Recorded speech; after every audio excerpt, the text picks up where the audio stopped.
Assalamualaikum warahmatullahi wabarakatuh. Perkenalkan, nama saya Wilda Khalifah dari Prodi Ekonomi Syariah, Fakultas Ekonomi Islam Universitas Juanda Bogor, akan mempresentasikan tentang anggaran pendapatan dan belanja negara Korea Selatan, yang dimana presentasi ini dilakukan untuk memenuhi tugas mata kuliah Keuangan Publik Islam. Sebelum kita membahas tentang APBN negara Korea Selatan, kita perlu mengetahui apa itu definisi APBN. Definisi APBN adalah rincian daftar yang dibuat secara sistematis berisi rencana penerimaan dan pengeluaran negara selama 1 tahun periode anggaran. Misalnya, dari tanggal 1 Januari tahun 2020 sampai 30 Desember tahun 2020. Indikator pembangunan yang ada pada negara Korea Selatan diantaranya yaitu pendapatan nasional, produksi, penjualan, pemesanan, persediaan dan pengiriman, keuangan publik dan pemerintah, demografi dan pasar tenaga kerja, konstruksi dan properti, inflasi, perdagangan luar negeri, neraca pembayaran, moneter, statistik perbankan, pariwisata, suku bunga dan nilai tukar, energi, pasar modal, transportasi dan telekomunikasi, serta survei ekonomi dan dunia usaha. Selanjutnya yaitu mengenai pembahasan Korea Selatan tentang PDB dan GNP. PDB adalah produk domestik bruto yang dimana PDB nominal Korea Selatan ini dilaporkan sebesar 438,5 US dollar BN pada tahun 2020 bulan 12. Rekor ini naik dibanding sebelumnya yaitu 409,0 US dollar BN untuk tahun 2020 bulan 9. Kemudian apabila dilihat dari GNP, Gross National Product Korea Selatan dilaporkan sebesar 455.482 US dollar BN pada tahun 2020 bulan 12, yang dimana rekor ini naik dibanding sebelumnya yaitu 417.098 US dollar BN untuk tahun 2020 bulan 9. APBN negara Korea Selatan terbagi menjadi dua, yaitu pendapatan negara dan pengeluaran negara. Pendapatan negara diantaranya yaitu pendapatan pajak, produksi, pendapatan rumah tangga per kapita, ekspor, pendapatan pariwisata, tabungan bruto, total perdagangan barang dan jasa, penjualan kendaraan bermotor, dan pertumbuhan penjualan retail. Apabila dilihat dari sisi pengeluaran negara, terdapat beberapa. Yang pertama yaitu pengeluaran konsumsi swasta, kedua pengeluaran konsumsi publik, yang ketiga investasi, keempat pengeluaran rumah tangga per kapita, kelima impor, dan yang keenam adalah utang pemerintah pusat. Pendapatan negara. Yang pertama yaitu pendapatan pajak.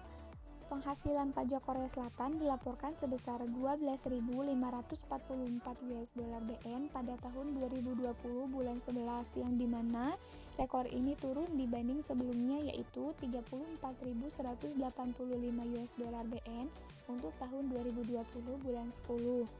Pendapatan pajak dari PDB Korea Selatan dilaporkan sebesar 16,7% pada tahun 2020 bulan 9. Rekor ini naik dibanding sebelumnya yaitu 13,4% untuk tahun 2020 bulan 6.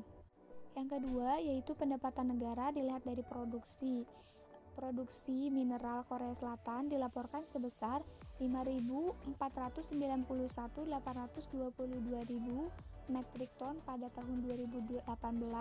Produksi emas Korea Selatan dilaporkan sebesar 24.000 kg pada tahun 2017. Produksi kendaraan bermotor Korea Selatan dilaporkan sebesar 3,950,617.000 satuan pada 2019. Produksi tenaga listrik Korea Selatan dilaporkan sebesar 53,156 GWh pada 2021 bulan 1. Produksi batubara Korea Selatan dilaporkan sebesar 0,567 TOEMM pada 2018. Pendapatan negara yang ketiga itu pendapatan rumah tangga per kapita yang dilaporkan sebesar 17.788.916 US dollar pada tahun 2020. Pendapatan negara yang keempat yaitu ekspor, yang dimana ekspor ini banyak dilakukan oleh Korea Selatan, diantaranya yaitu aluminium ekspor, medismen ekspor, ekspor produk obat dan farmasi, ekspor barang TIK, ekspor peralatan telekomunikasi, ekspor televisi, sehingga ekspor Korea Selatan dilaporkan sebesar 44,8 US dollar BN pada tahun 2021 bulan 2, yang dimana terdiri dari total ekspor ke Amerika Serikat Korea Selatan dilaporkan sebesar 8.369 US dollar BN pada tahun 2021 bulan 1, sedangkan total ekspor ke Cina Korea Selatan dilaporkan sebesar 11.198 US dollar BN pada 2021 bulan 2. Selanjutnya yaitu pendapatan negara yang kelima, yaitu pendapatan pariwisata. Pendapatan pariwisata Korea Selatan dilaporkan sebesar 875 US dollar MN pada tahun 2021 bulan 1. Pendapatan pariwisata perubahan YoY Korea Selatan dilaporkan sebesar minus 40,1% pada tahun 2021 bulan 1. Pendapatan negara yang keenam yaitu tabungan bruto. Tabungan bruto Korea Selatan dilaporkan sebesar 38,2% pada tahun 2020 bulan 12. Dan pendapatan negara yang ketujuh yaitu total perdagangan barang dan jasa, yang dimana dari PDB nominal Korea Selatan dilaporkan sebesar 67.944% pada tahun 2020 bulan 9. Selanjutnya yaitu pendapatan negara yang ke-8 yaitu penjualan kendaraan bermotor, yang dimana penjualan kendaraan bermotor ini ada beberapa. Yang pertama yaitu penjualan kendaraan bermotor Korea Selatan dilaporkan sebesar 124,025 satuan pada 2021 bulan 2. Yang kedua yaitu penjualan kendaraan bermotor perubahan YoY Korea Selatan dilaporkan sebesar 25,5% pada tahun 2021 bulan 2. Yang ketiga penjualan kendaraan bermotor mobil komersial Korea Selatan dilaporkan sebesar 256,074 ribu satuan pada 2019 bulan 12. Yang keempat, penjualan kendaraan bermotor mobil penumpang Korea Selatan dilaporkan sebesar 1.539,060 ribu satuan pada tahun 2019 bulan 12. Pendapatan negara yang ke-9 yaitu pertumbuhan penjualan retail, yang dimana dilaporkan sebesar 2,7% pada tahun 2021 bulan 1. Selanjutnya yaitu tentang pengeluaran negara. Pengeluaran negara yang pertama yaitu pengeluaran konsumsi swasta, yang dimana telah dilaporkan sebesar 199.796 US dollar BN pada tahun 2020 bulan 12.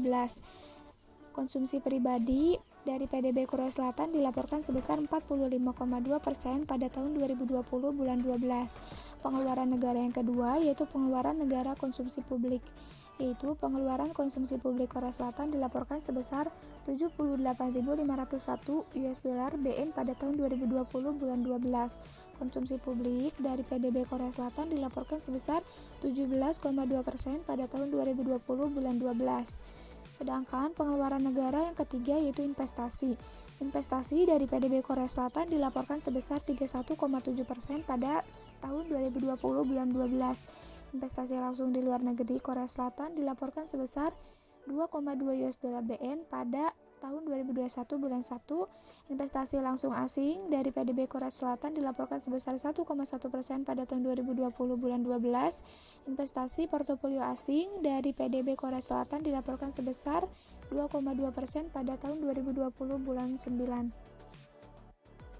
Selanjutnya pengeluaran negara yang keempat yaitu pengeluaran rumah tangga per kapita, yang dimana telah dilaporkan sebesar 14,225.962 US dollar pada tahun 2019.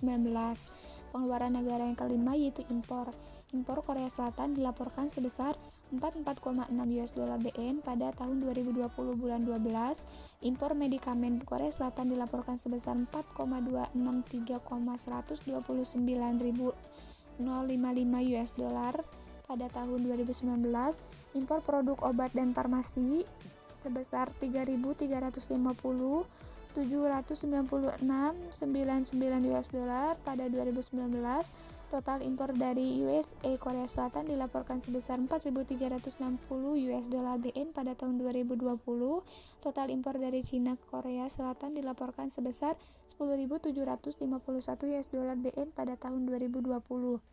Sedangkan pengeluaran negara yang keenam yaitu utang pemerintah pusat, yang dimana telah dilaporkan sebesar 686,4 US dollar BN pada 2020. Utang pemerintah dari PDB Korea Selatan dilaporkan sebesar 41,7% pada tahun 2020 bulan 9. Seperti yang kita ketahui bersama, APBN itu merupakan rancangan pengelolaan pendapatan dan pengeluaran negara yang dimana penulisan APBN ini memiliki fungsi dan tujuan masing-masing. Fungsi APBN yang pertama yaitu fungsi alokasi, yang dimana fungsi alokasi ini APBN itu dilaksanakan agar pemerintah dapat membagi pendapatan negara yang diterima sesuai dengan target atau sasaran yang diinginkan. Yang kedua yaitu fungsi distribusi, yang dimana fungsi ini agar pemerintah dapat menyalurkan pendapatan negara secara adil dan merata. Yang ketiga itu fungsi stabilisasi, yaitu fungsi ini untuk menstabilkan keadaan ekonomi negara agar terhindar dari hal yang tidak diinginkan. Selanjutnya itu fungsi otorisasi, yang dimana fungsi ini sebagai dasar pelaksanaan pendapatan dan belanja negara pada tahun yang sedang berjalan. Yang selanjutnya itu fungsi perencanaan, yaitu sebagai acuan bagi negara untuk bisa merencanakan berbagai kegiatannya dalam satu tahun. Dan yang terakhir itu fungsi pengawasan, yang dimana fungsi ini sebagai pengawasan yang dilakukan untuk membuat rencana anggaran bisa menjadi pedoman untuk menilai segala jenis aktivitas penyelenggaraan pemerintah. Jadi anggarannya itu sesuai atau tidak sesuai, jadi dilihat dari fungsi anggaran. Selanjutnya yaitu tujuan penyusunan APBN. Selain APBN memiliki fungsi untuk ditulis, APBN juga memiliki tujuan. Tujuan dalam penyusunan APBN itu yang pertama, meningkatkan pertumbuhan perekonomian negara, meningkatkan kesejahteraan, kemakmuran rakyat secara keseluruhan, meningkatkan transparansi pemerintah, meningkatkan koordinasi bagian dalam lingkungan pemerintah, membantu pemerintah mencapai tujuan kebijakan fiskal dan mengatasi inflasi, memungkinkan pemerintah memenuhi prioritas belanja, membantu menciptakan efisiensi dan keadilan dalam menyediakan barang dan jasa publik melalui proses yang diprioritaskan. Mungkin cukup sekian presentasi dari saya, kurang lebihnya mohon maaf. Wassalamualaikum warahmatullahi wabarakatuh.